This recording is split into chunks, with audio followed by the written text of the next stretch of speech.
देखें, इम्तिहानात की तैयारी के वक्त एक तारीख़ को याद रखना बहुत मुश्किल होता है। फ़ॉर एग्ज़ाम्पल आप देख लें कि जैसे पाक स्टडी में बहुत ज़्यादा तारीख़ें और साल ऐसे होते हैं जिनको आपने याद रखना होता है, लेकिन वो याद ही नहीं होते। जब एक तारीख़ को याद करने के बाद दूसरी तारीख़ को याद करते हैं तो पिछली भूल जाती है। तो इसी तरह और भी जो बहुत सारे ऐसे क्वेश्चंस होते हैं जिसके अंदर तारीख़ों को याद रखना बहुत ज़रूरी होता है, लेकिन स्टूडेंट्स को याद नहीं रहती। एक बहुत अच्छा ट्रिक बताऊँगा आप लोगों को, जो कि टॉपर स्टूडेंट्स जो हैं वो भी इसी ट्रिक से ही याद करते हैं। बिस्मिल्लाहिर्रहमानिर्रहीम। अस्सलामु अलैकुम स्टूडेंट्स, उम्मीद है आप सभी खैरियत से होंगे। अल्लाह पाक आप सभी को ढेर सारी कामयाबियाँ अता फरमाए, आमीन लाजमी करें। इज्तिमाई दुआओं में आमीन लाजमी कहा करें ताकि अल्लाह ताला सब की दुआ को कबूल फरमा ले। कमेंट सेक्शन में आमीन बोलें ताकि सबको पता चले ये इज्तिमाई दुआ हो रही है।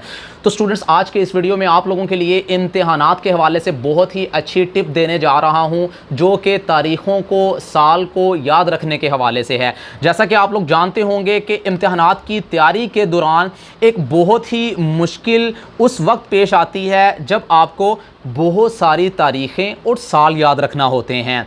तो अब मैं आप लोगों को बता देता हूं कि आप लोगों ने किसी भी तारीख़ को किस तरह से याद रखना है। देखें, सबसे बेहतर और अच्छा ट्रिक ये है कि किसी भी वाक़े की तारीख़ या उसके साल को याद रखने के लिए उस वाक़े का हवाला अपने जहन में मौजूद किसी दूसरे अहम कोई वाक़या ऐसा हो कि उसी के साथ ही वो मुंसलिक हो, उस वाक़े को आप याद करके उन दोनों को आपस में मुंसलिक करें तो आप लोगों को कभी भी वो तारीख़ जो है वो भूलेगी नहीं। अब इसमें आप सोच रहे होंगे कि आखिर ये किस तरह से होगा, तो आपको मैं एक मिसाल देता हूँ। जैसे मिसाल के तौर पर आप जानते हैं कि 16 दिसंबर जो डेट है वो सानेहा पेशावर के तौर पर जाना जाता है। ये एक ऐसा दिल सोज वाक़या था जिसे हम चाह कर भी बुला नहीं सकते। लिहाजा इसी दिन सकूत ढाका की तारीख़ को भी उस तरह याद रखा जाए कि सकूत ढाका का सानिया भी सानिया पेशावर की तरह 16 दिसंबर को ही पेश आया था।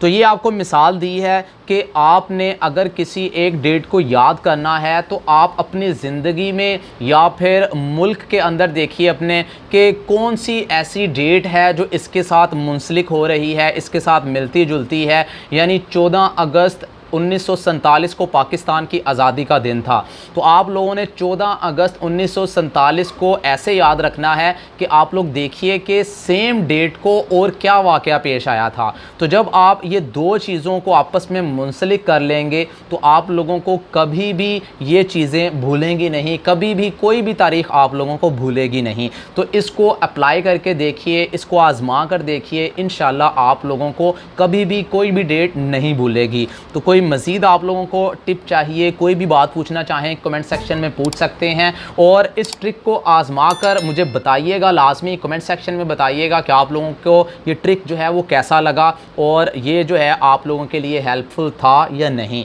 तो मज़ीद अपडेट्स के लिए इस चैनल के साथ जुड़े रहिएगा, इसको सब्सक्राइब कर लीजिएगा। हमारे दूसरे चैनल व्लॉगिंग का इस्लामिक वीडियोज़ का जिन स्टूडेंट्स ने उनको लाइक किया है, सब्सक्राइब किया है, उनका बहुत शुक्रिया। जिन्होंने अभी तक नहीं किया तो वो भी सब्सक्राइब कर लें। उनका लिंक जो है इस वीडियो की डिस्क्रिप्शन में आप लोगों को मिल जाएगा। तो अब तक के लिए इजाज़त दीजिए, अपना बहुत सारा ख्याल रखिएगा।